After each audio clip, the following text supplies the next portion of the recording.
Hinarang at inakyat ng mga sundalo ng Yemeni Republic ang isang barko ng Houthi militia na naglalayag sa Bab al-Mandab. Ang nasabing barko ay patungo sa Port of Hodeidah na baluarte ng Houthi rebels. Lulon ng barko ang mga makabagong armas at iba pang kagamitang pandigma. Ang Southern Giant Forces ay mga sundalo ng Yemeni government na suportado ng Saudi Arabia.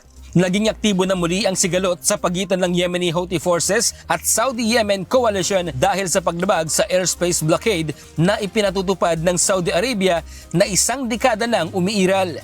Tinangkang pigilan ng Saudi ang paglapag ng eroplano ng Iran sa Sana'a Airport kaya pinatamaan nila ang runway nito na sinagot ng Iran sa pamamagitan ng pag-target sa Abha International Airport. Al-Maut Amerika! Al-Maut Israel! Dahil porsigido ang Iran at Houthi, pinalapag sa Hodeidah Airport ang eroplanong naghatid sa mga residente na dumalo sa state funeral ni Ayatollah Ali Khamenei. Malaya rin nakaalis pabalik ng Iran ang eroplano. Dahil sa pangyayari, isinara na mismo ng Yemeni Republic ang airspace ng bansa sa lahat ng eroplano. Nauna lang nagbabala ang Iran kung igigiit ng Amerika ang maritime blockade nito sa kanilang mga pantalan. Hindi lang sa Strait of Hormuz sila maghihigpit, kundi isasara din nila ang Persian Gulf, Sea of Oman at ang Red Sea sa pamamagitan ng kanilang mga kaalyadong Houthi. Ang bagay na ito ay pinangangambahan ng kinatawan sa United Nations dahil ayon kay US Ambassador to UN Mike Waltz, ang Houthi ay mariing kaalyado ng Iran.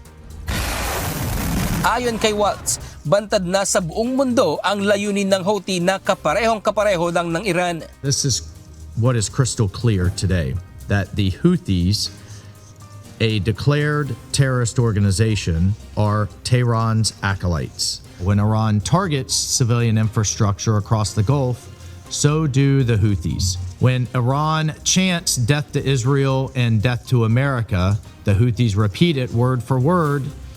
In fact, look at the Houthi flag.